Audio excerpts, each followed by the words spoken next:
Okay, so as the need arises, you'll have to tell me to zoom in if the font is too small. I can also, if need be, rotate the iPad so that we go into landscape mode. I'll just wait for you to tell me, what works well for you, because I don't know how well you can read this. Okay, so let's get started. Do you want me to switch to the landscape mode?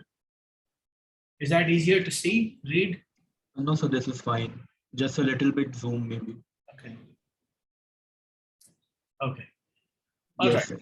sir. So as I said, I basically want to keep this a back and forth, see what questions people have, kind of respond to them rather than just do all the problems. So go ahead, get started. So one thing that I wanted to ask in the first question, where we have to prove expectation of hx is equal to integration hx fx mdx. So we know that expectation of hx is already integral f d mu. Sorry, h d mu. Correct. So, sorry, sir. I said yes, that is correct. Yes, so we know that it's integral h d mu. Correct. So, and we have mu is equal to integral of a fdm. Correct. So, like we used to say in calculus, can we say that d mu will be equal to fdm? Okay, so you can formally say that, and that is the idea. That is exactly the idea. But you're asking, can you just say d mu is fdm, right? So the answer is that is the intuition, but that's not a proof. Do you have anything to add, or should we discuss this in more detail? No, so that's that was your question, right? Yes, sir. Okay, so let's see. So you have x, which is a real valued random variable with log mu. Okay, so now let me just start by saying the following. So this is problem 1. Okay, so I have x, which is a real valued random variable with log mu. Okay, so I have some probability space omega fp on which all the action is taking place, and I have x taking omega to r, which is a random variable. You know what that means. It means it's measurable. So x taking omega to r is a random variable with log mu. So you know what this means. This means that for any a in the Borel sigma algebra on R, mu of A is probability that X element of A. Okay. By the way, you also, okay, let's come back here. Now they're saying, suppose there exists a measurable function f taking r to 0 infinity such that mu A is integral over A f dm for all A and B of R, i.e. X has density f. Okay, so now we're saying, suppose X has density f. So you know what this means? This means that for any A in B of R, mu of A is the integral over A f dm, where dm is indicating integral with respect to Lebesgue measure. Okay. Now they're saying if H mapping R to R is Borel measurable, if H mapping R to R is Borel measurable,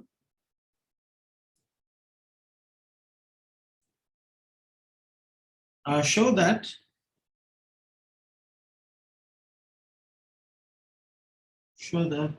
expectation h of x equals the integral over R. You know, I just did something really stupid. I could have just copied and pasted that thing, but anyway, never mind. In expectation hx is integral over R, h of x, f of x, m dx. Okay, this is what you're being asked to show whenever both sides are finite. All right, so before going any further, let me change the inks for the solution so you know that. So what I wrote above this is just the preamble. Okay, so that is given in the question. Now in this royal blue color, I'm kind of starting the solution. So what do you know? You know that expectation of h of x equals the integral over R h d mu. Of course, the quantity on the right, I can also write as the integral over r, h of x mu dx, whenever either side is well defined. Right?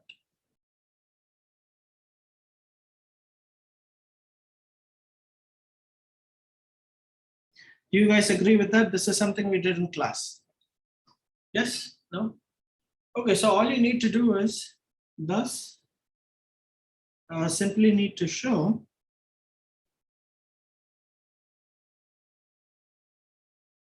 that integral over r h of x, by the way, this is small x here, hx mu dx equals the integral over r h of x f of x m dx, whenever either side is well defined. Do you guys agree with this much? Yes? No? Yes, sir. All right, now how are you going to prove this? One of the thoughts, one of the statements that was mentioned was the following. So if I look at the left side, perhaps I can write it as integral h d mu. And here I can write this as perhaps integral h f dm. And the idea that was mentioned was, well, can you just say d mu equals f dm? And the idea is, if you're thinking that, then you have the right intuition. That is the intuition. But how do you now prove this? Anyone? So let me go ahead and highlight this. How do you prove this statement? I claim you have done this. You have done actually something even more complicated than this. Question is whether you recognize it or not. Anyone?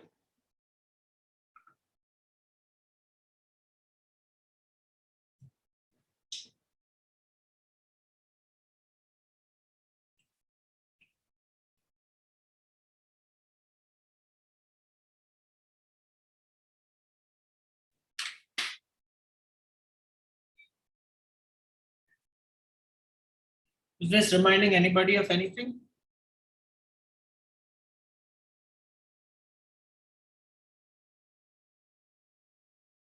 Look at problem 3. It's not the same. Okay, I'm not saying it's the same, but there is some similarity. Can somebody see what I'm talking about? The B part. The B part, yes, yes. So let's look at this. This is an old problem from an old tutorial, okay? Let's look. So I have omega f mu, which is a measure space. I have f in L plus, and I have lambda taking f to 0 infinity defined by lambda of e is integral over e f d mu. Agreed? Now in this case, the role of mu is being played by m. The role of lambda is being played by mu. Instead of just working on a measure space, we actually have a probability space. And we're basically looking at part B, but instead of G being an L plus, we are relaxing this a little bit. We are allowing G to sometimes be positive, sometimes be negative. And the conclusion of B is exactly the kind of thing we're trying to prove. Does that make sense? Poonam, Anita, you guys with me? Yes, sir. Okay.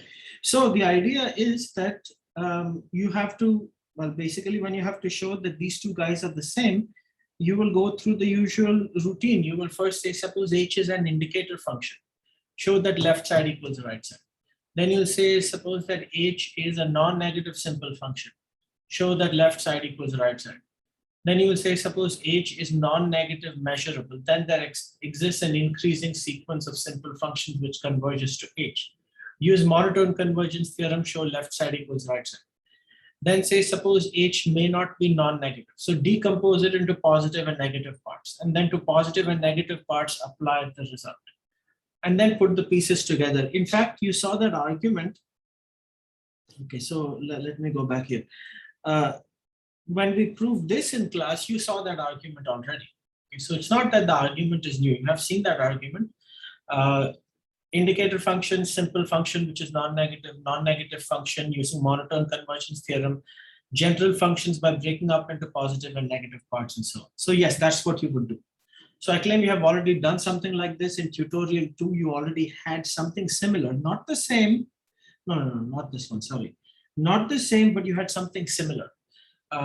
Here also, basically the idea was d lambda was f d mu. All right, Ayush, does that answer your question? Yes, sir. Okay, Poonam, Anika, any questions with that? No, sir. Okay, all right. As I said, I want to try and do this as much as possible in response to questions, because I don't know how I feel about just coming and doing all the problems. I don't feel very good about that. So please feel free to ask whatever questions you have on this, we'll discuss it. Wherever you want to see more detail and all, just speak up. Let me just put it this way. You can ask any question you like. I will only answer questions. I will not lecture or anything.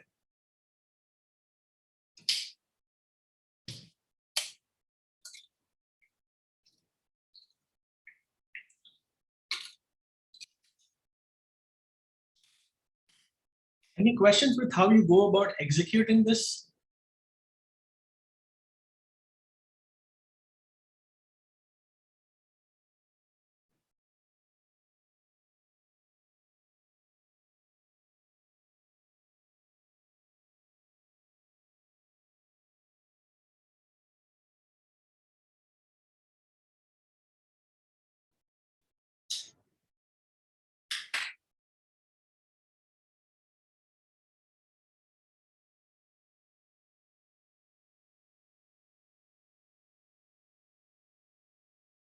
Please feel free to ask questions, okay?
I have seen the comment. I'll just come back to the chat box, okay?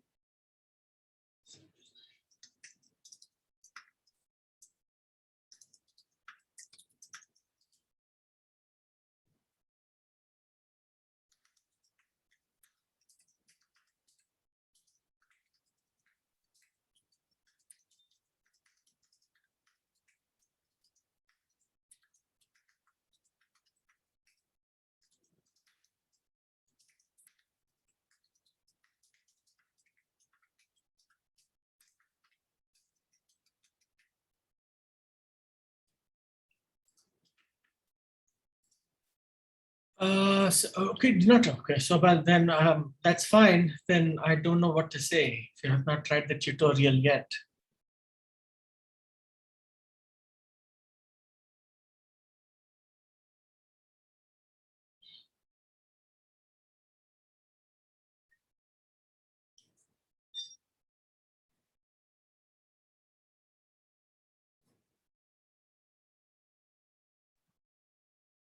Can we ask questions from next problems? Sure, of course, of course, of course. Did I not, was something unclear? I'm sorry, yes, please. I thought You can ask any questions you like. Any Okay. questions about the course you like, you can ask anything. Well, you can ask all the questions. All I want is that somebody should take the effort to ask. That is my only thing. Sorry, sir. I thought you said that if we had any questions with what we just discussed. Oh, I'm sorry. I misunderstood. I did ask that, but yes, you're free to ask any questions about the course. You can ask questions about all of them. All I was trying to say, and I just posted a note on Classroom, is that I'm not going to come and just do it on the board. Somebody has to take that epsilon amount of effort and come and ask the question. Yes, please, Ayush, go ahead. That's why we have scheduled this. Yes. So can we discuss question 3B? Question 3B. Okay, sure. Let's do that. Now, this time I will copy paste.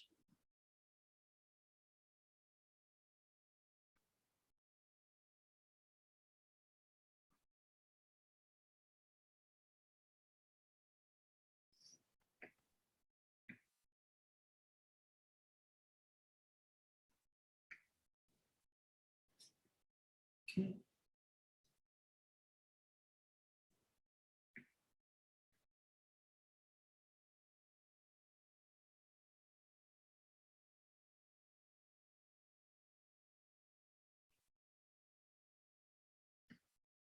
All right, so let's see this.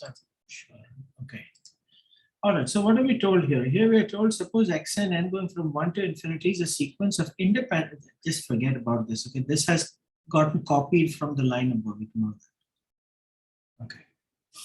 So let x and n going from 1 to infinity be a sequence of independent, identically distributed random variables on some probability space omega fp, such that each xn is Poisson with parameter 1. Okay.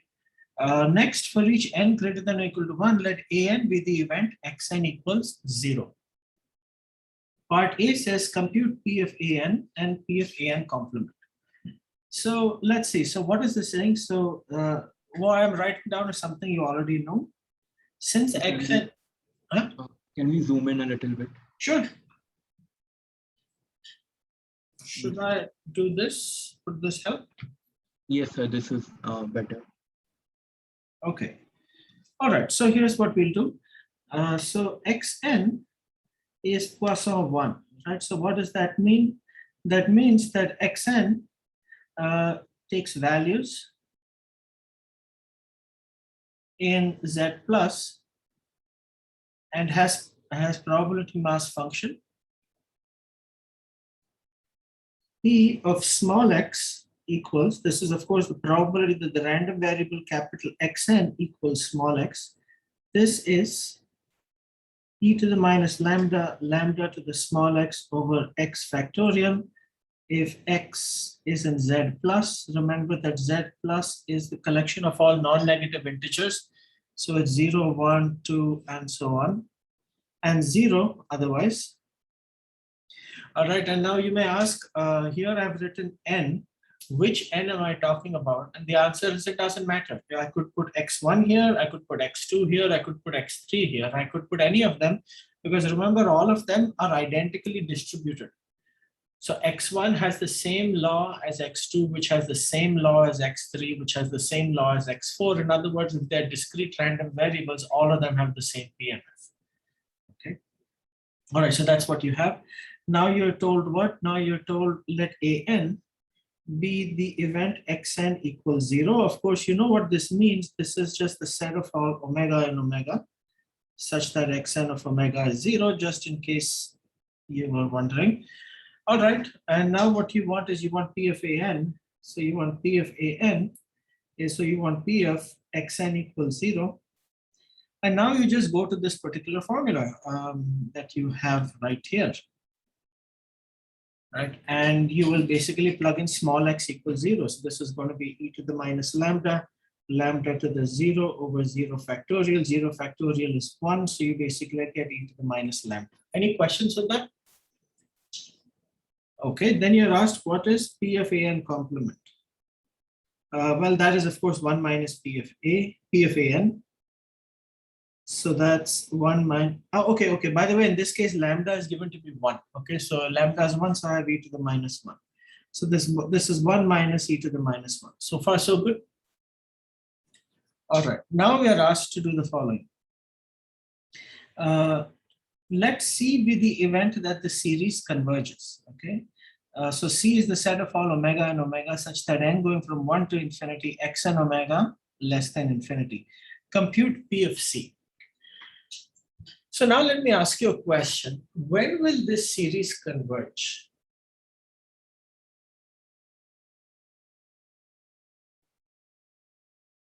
Remember, each xn can only take values 0, 1, 2, 3, 4, and so on.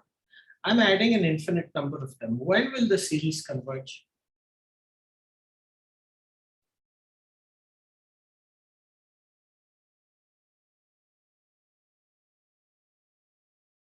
If it helps you, let's pose the question in a different way. Do you agree that the series will either converge or diverge? No middle ground. If we find the probability of the set where the series diverges, we can find the probability of the set where the series converges by doing 1 minus. So when will the series diverge? So if either it fluctuates or it goes on increasing. The thing is, it can never decrease, right? Because all the xn's are greater than or equal to 0. So decreasing is not an option. Right.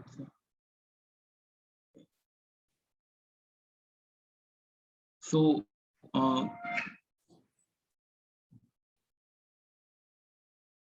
So let me ask you a question. Suppose infinitely often, okay?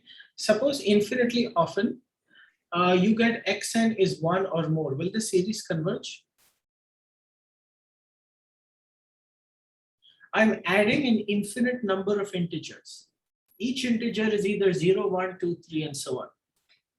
The only way the series will converge is if all but finitely many times I get 0. Let me repeat that. The series sum n going from 1 to infinity xn will converge if all except finitely many xn's are equal to 0. for some n greater than 0, all the terms, subsequent terms in the series are 0. Right? That is another way to put it. That is exactly equivalent. Yes, that is another equivalent way to put it. So both those So I statements. was sorry, sir. Go ahead. So Both those I was also thinking this only, but if xn's are increasing, then after some point, Who said xn's are increasing? No. So, okay, so here's the thing. The statement you made is a correct one.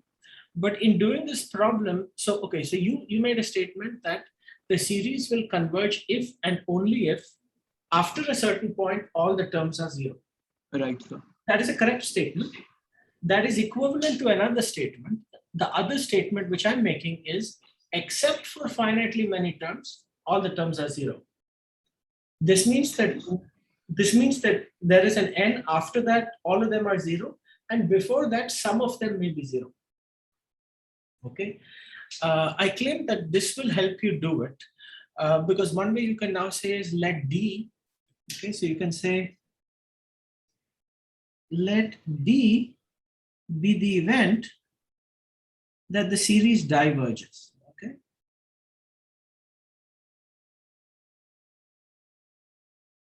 Now you know that D is omega minus C. I think you all agree with that, right? So if we find probability of D, our job is done. So you can find P of D, and then P of C is 1 minus P of D.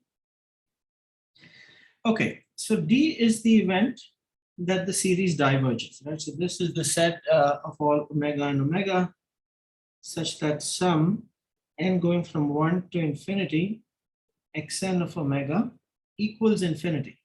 Remember, there's no danger of infinity minus infinity. You cannot have fluctuation here. This series can only, each xn is non-negative. So the series can only get bigger. It can never get smaller. It can get bigger or flatten out. Okay, so do you agree that sum n going from 1 to infinity, xn omega diverges if and only if for infinitely many n,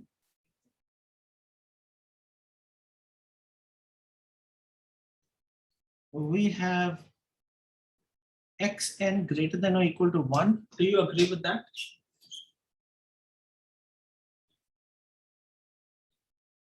Remember, I'm adding terms which only take values 0, 1, 2, 3, 4, and so on.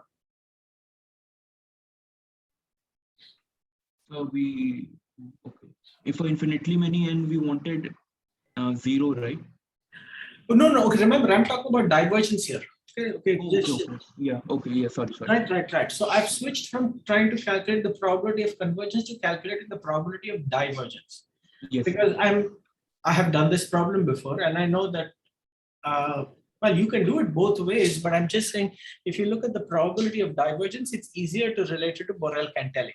Okay, of course, you could do it with probability of convergence also, but if you look at probability of divergence and do 1 minus, it's easier to make the link with Borel-Cantelli. So let's look at the probability of divergence. So let D be the event that the series diverges. So D is the set of all omega and omega such that some n going from 1 to infinity xn of omega equals infinity. Now I'm adding infinitely many xn's. When will this series converge? This series will converge if and only if all except finitely many of them are 0. Now I want to negate that statement. All but finitely many are 0. The negation of that is that there are infinitely many which are non-zero. So the series diverges if and only if infinitely many of the xn's are non-zero. Agreed? Are you sure with me? Okay, so the series diverges if and only if for infinitely many n, xn is non-zero. In other words, for infinitely many n, xn is greater than or equal to 1. In other words, for infinitely many n, an complement happens. Do you agree with that? Okay, and now you just think back to lim sup of sets. So D is simply the lim sup of an complement. Do you guys agree with that? Lim sup of a sequence of sets is the collection of all points which belong to infinitely many of those sets. You guys agree? Okay, so now you see D equals lim sup an complement, and now here's where you start to think Borel-Cantelli. Now remember that there are two halves of Borel-Cantelli. The first half says that if the sum of the probabilities is finite, then probability of lim sup is 0. The second one says if the sum of the probabilities is infinite and you have independence, then P of lim sup is 1. So now you will say that let's look at the sum n going from 1 to infinity, P of an complement. So this is going to be the sum n going from 1 to infinity. What is P of an complement? It's 1 minus e to the minus 1. What is this summation?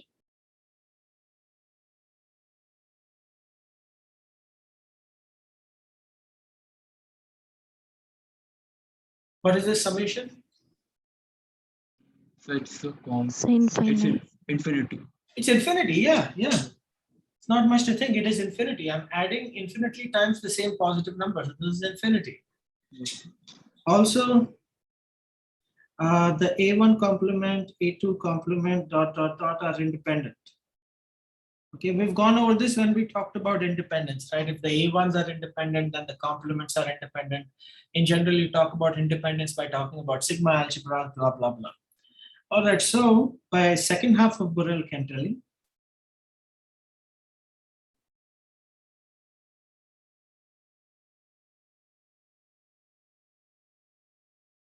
what you get is you get the probability of D, which is the probability of lim sup an complement. This is 1. And so the probability of convergence, which is 1 minus probability of D, is 0. So the probability that the series converges is 0. Okay.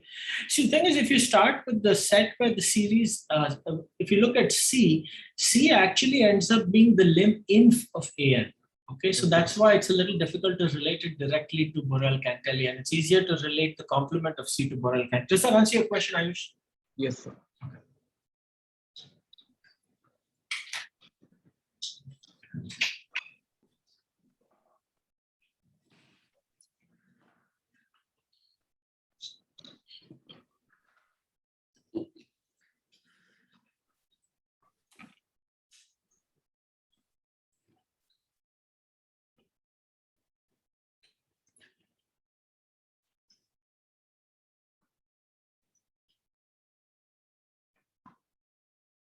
Sir, one small thing for the fourth part. So yes, the fourth. So the proof will be exactly similar to what we did for the probability one, right? I mean, there is there should be no change, right? Correct. There is no change. It is identical. Yes. Because sir. the first half of Borel can tell you, my mother told me not to talk with food in my mouth. So hold on. She would be appalled I'm doing this. Hold on.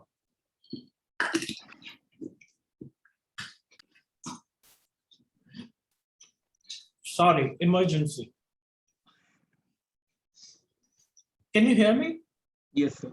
Okay. So the fourth problem is exactly the same as the first half of Borel can tell you. In the first half of Borel can tell you, you are nowhere using the fact that it's a probability measure. You are only using properties of measures, and you're using Yes. facts about summing infinite series of non-negative numbers. So yes, it's identical. And so one last question that I want to discuss was the fifth part. The fifth Okay. question.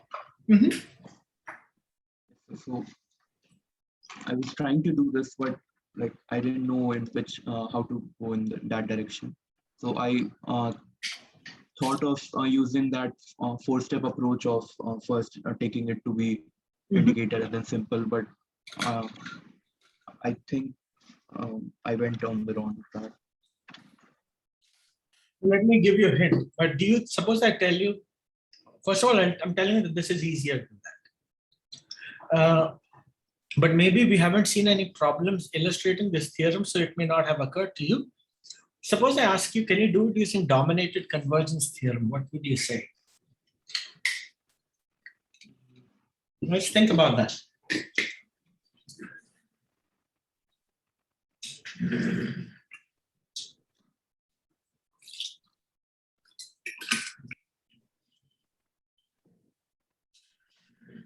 The problem may look complicated because the new definition is being made, but Yes, sir. So, it occurred to me on the first thought as well, like using DCT. But can we do that? Like the expectation operator would it allow us to? why not? Yeah. But remember, expectation is just an integral. It's an integral with respect to a probability measure, right? So every expectation is a Lebesgue integral. So all the theorems you have, dominant convergence theorem does apply. I see. So suppose xn converges to x almost surely. What can you tell me about f of xn and f of x? F of xn also converges to fx almost surely. Yes, f of xn converges to f of x almost surely. Okay, so now what? So now this is exactly the type of thing dominated convergence is for, right? I have a sequence of things converging to a limit. When can I say that the limit of integrals is the integral of limits? Right, sir. Okay, so now do you see it? Yes, I see. So how will you complete it? What is your dominating function? Because in LDCT, you have to have a G which dominates everything. Yes. Can't we bound xn with x? No, you don't know about bounding xn and x. Okay, so that you don't know. You don't know about bounding xn and x.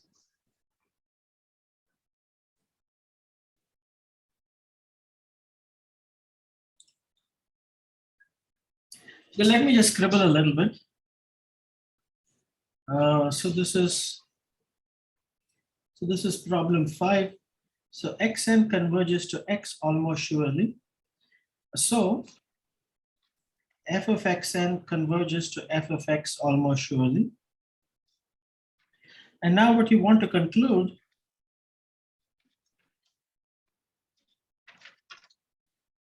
that expectation f of xn converges to expectation f of x.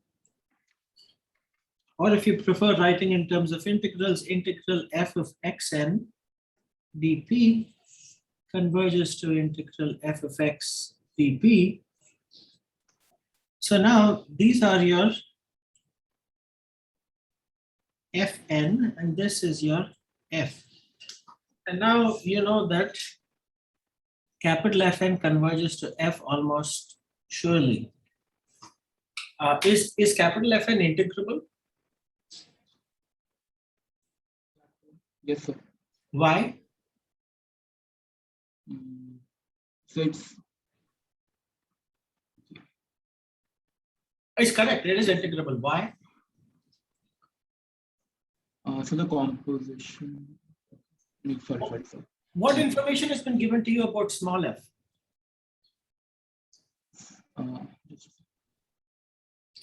So it's a function from R to R. Okay, yes, but what is one very nice property that it has? Okay. It's no, sorry. We say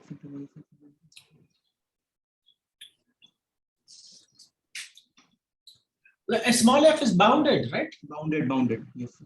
Right, is bounded, and you're working on a probability space, which is a finite measure space. So you could say, let m greater than 0 such that absolute value of small f of x is less than or equal to m for all x.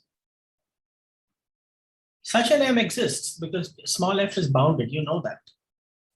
Right, sir. So absolute value of f of xn, no matter what xn is, no matter how it jumps around, this has to be less than or equal to m. Similarly, absolute value of f of x, no matter how x jumps around, this has to be less than or equal to m. And so your g in the dominated convergence theorem, I'm writing capital G. This is just the function m. And this is integrable because you're in a probability space. Does that make sense, Ayush? Yes, sir.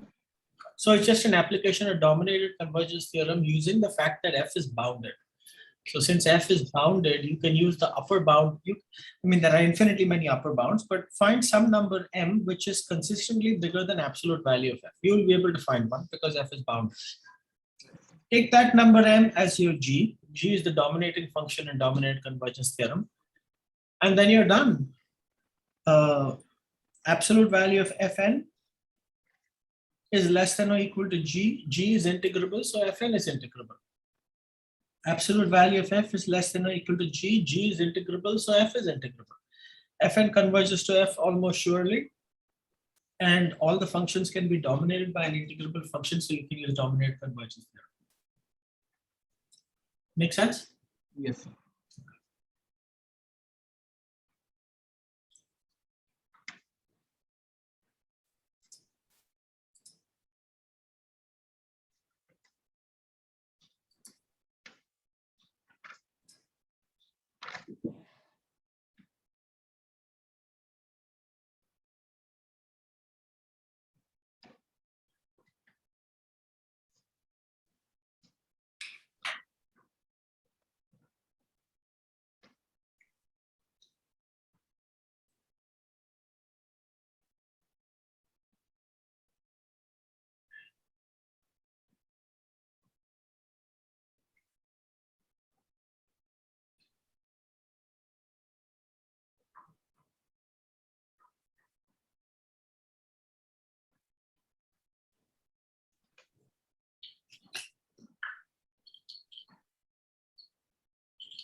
Any other questions? So question number 2. Okay. In that one, just 1 second. Go on, I'm listening. Yes. So, the left hand side, when I was trying to do this, for the left hand side, like I tried to write it as 1 minus p mod x less than c, but then I couldn't use, like for the calculus part, if we had greater than part, we used to reduce it to the less than and apply PDF there. But I don't think that would be useful here. So I've not tried this entirely, but could you just give a hint in maybe in case I Sure.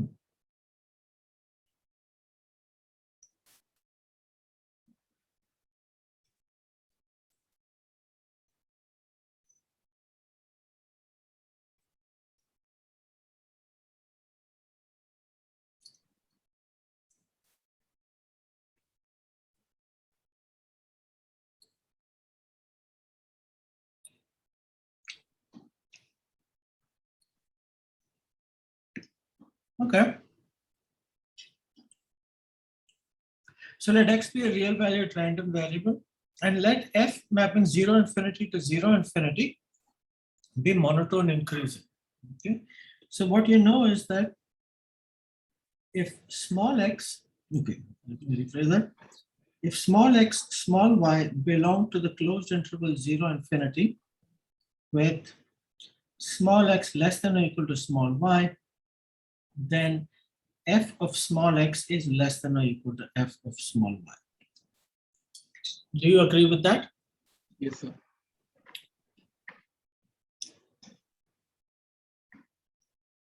Actually, I could say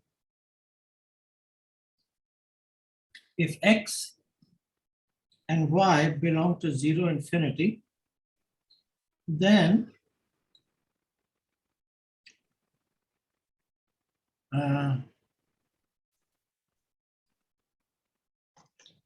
x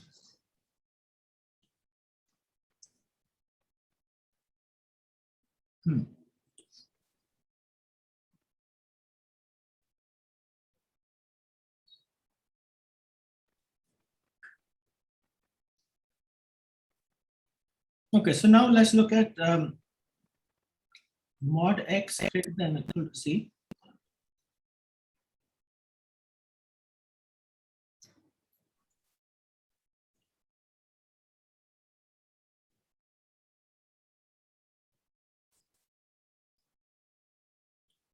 Okay, actually what I want to do is I want to come back here. So suppose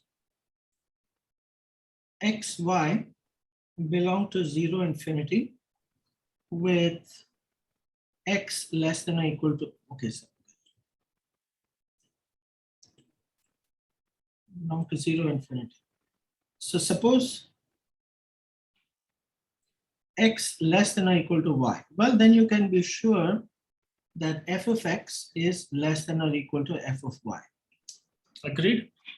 Yes, sir. Now suppose I tell you, suppose f of x is less than or equal to f of y, can you make a similar inference about small x and small y? Yes, sir. Okay. I'm wondering if there's a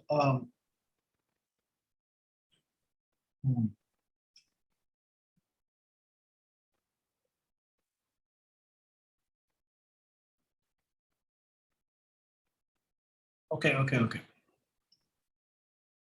Okay, yes, actually, here's we don't, that may not be true, but here is an easier way to do it.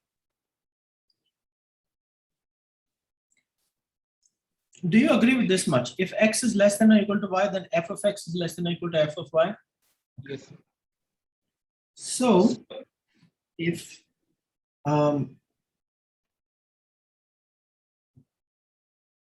mod x greater than or equal to c, then f of mod x is greater than or equal to f of mod c. Do you guys agree with that? So if I look at the event mod x greater than or equal to c, that is a subset of the event f of mod x greater than or equal to f of c. Do you guys agree with that?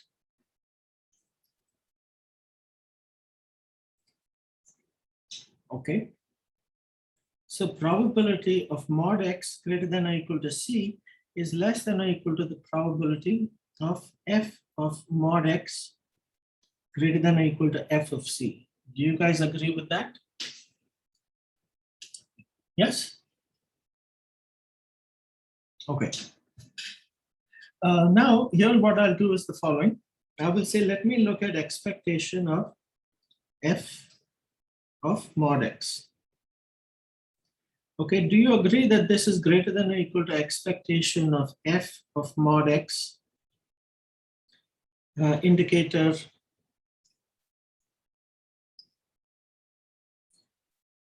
f of mod x greater than or equal to c. Do you guys agree with that?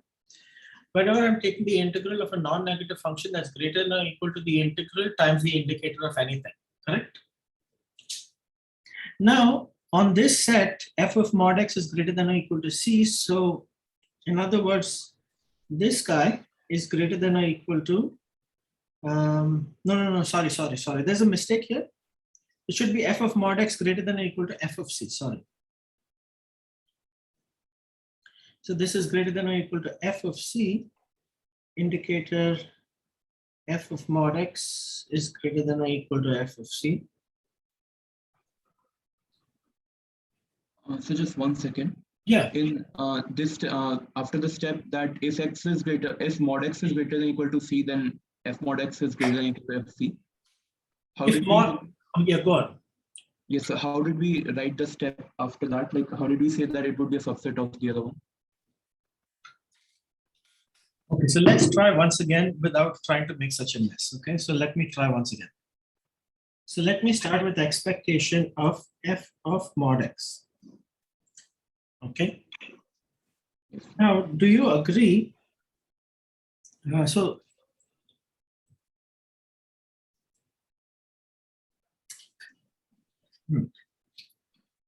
we're basically trying to figure out a nice way to write this, right?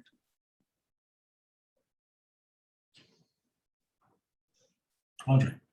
So if x, y belong to 0 infinity with x less than or equal to y, then f of x is less than or equal to f of y. Agreed? Yes, sir. Okay. So if mod x is greater than or equal to c, then f of mod x is greater than or equal to f of c. Agreed? Yes, sir. Okay. Another way of saying that is the set mod x greater than or equal to c is contained in the set f of mod x greater than or equal to f of c. Agreed? So how can we say this? How can we say that? Yeah, like how is it a subset of that one? Okay, so suppose omega is in the left-hand side. In other words, mod x of omega is greater than or equal to c. Then f of mod x of omega is greater than or equal to f of c, as we have shown right here. Right, sir. So omega is in the set where f of mod x is greater than or equal to fc. Yes, sir. Does that make sense? Yes, sir. Let So, me put it this way. Omega gets membership in this set if absolute value of x of omega greater than or equal to c. Omega gets membership in this set if f of absolute value of x of omega greater than or equal to f of c. yes, Suppose omega belongs to this set. So suppose mod x of omega greater than or equal to c. Because the function is increasing, we can be sure that f of mod x of omega is greater than or equal to f of c. Agreed? agreed, sir. So do you agree with this containment now? Yes, sir. Okay, now let me ask you, suppose I have an indicator function of two sets. I have indicator A and indicator B, and A is sitting inside B. What can you tell me about the indicators? So, whenever indicator A is 1, whenever indicator B is 1, indicator A also has to be 1. Is it other way around? Uh, Small, okay. Small Yeah. set sitting inside big set. So if the indicator of the small set is 1, indicator of the big set has to be 1. oh, right. Yeah. Sorry, sir. Sorry. Which means Yes. indicator of the small set is less than or equal to indicator of the big set, because only values 0 and 1 are possible. Right, sir. So indicator of mod x greater than or equal to c. This is indicator of the small set. This is less than or equal to indicator of f of mod x greater than or equal to fc. Agreed? Yes, sir. Indicator of small set less than or equal to indicator of big set. So now let's look at expectation of, where did it go? F of expectation of f of mod x. Do you agree that this is greater than or equal to expectation of f of mod x? Indicator, no. F of mod x greater than or equal to fc. Do you agree with that? Yes, sir.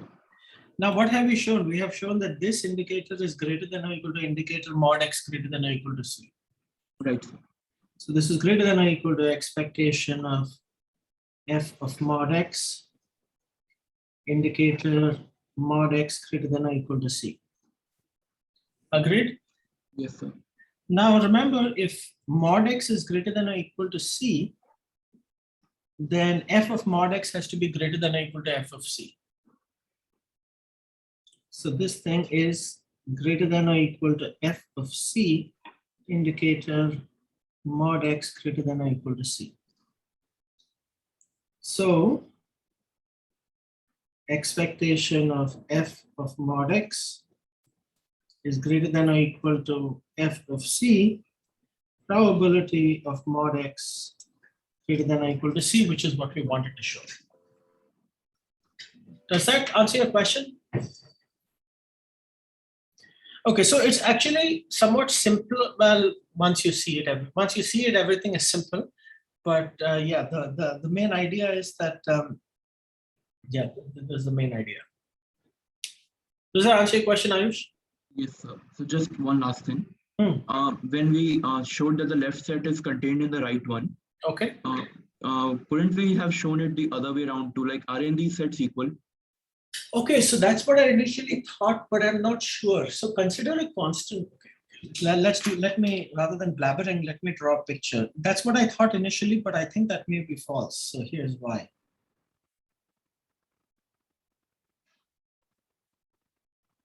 Okay.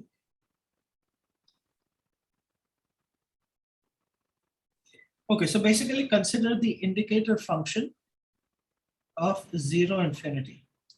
Okay. Do you agree that this function is okay? I need to be, so different people do different things. Some people, when they say increasing, they mean non-decreasing. Some people, when they say increasing, they may mean strictly increasing. When I say increasing, I am thinking non-decreasing. Okay, that's what's in my head. Do you agree that this function is non-decreasing? Yes, sir. Yes, sir. Do you agree that accordingly then this function is increasing? Yes, sir. Now let me give you, if 5 is less than or equal to 7, then f of 5 is less than or equal to f of 7. Right, sir. Now if I tell you that f of 7 less than or equal to f of 5, is it true that 7 less than or equal to 5? Yeah, it is. Huh? Both are 1, right? Yes, both are 1. Right. So, okay, so both are 1. That's why 7 can be greater than 5 and this still be true. Okay, I see. Is that making sense? Yes, sir. If you basically, okay. If the function has a flat, and if you take x and y where the function has a flat, x less than or equal to y means f of x and f of y are the same. But it also means that you could say f of y less than or equal to f of x even though y is bigger because the function is flat. I see, sir. Does that make sense? Yes, sir. So yes, that's why I don't think these things are equal. Does that make sense? Yes, sir. If you take small x and small y where the function has a flat, then f of x less than or equal to f of y and f of y less than or equal to f of x. Yeah, so that's why you cannot in general say the other. If it was strictly increasing, yes, you can safely say that. Okay. Yes, sir. All right, any other questions? So that was all I wanted to discuss. Okay, all right. Anita, any questions? No, sir. Okay, anyway, I will be sharing this on Classroom. It takes a few minutes to process. So yeah, I will also, so on YouTube, when I upload it,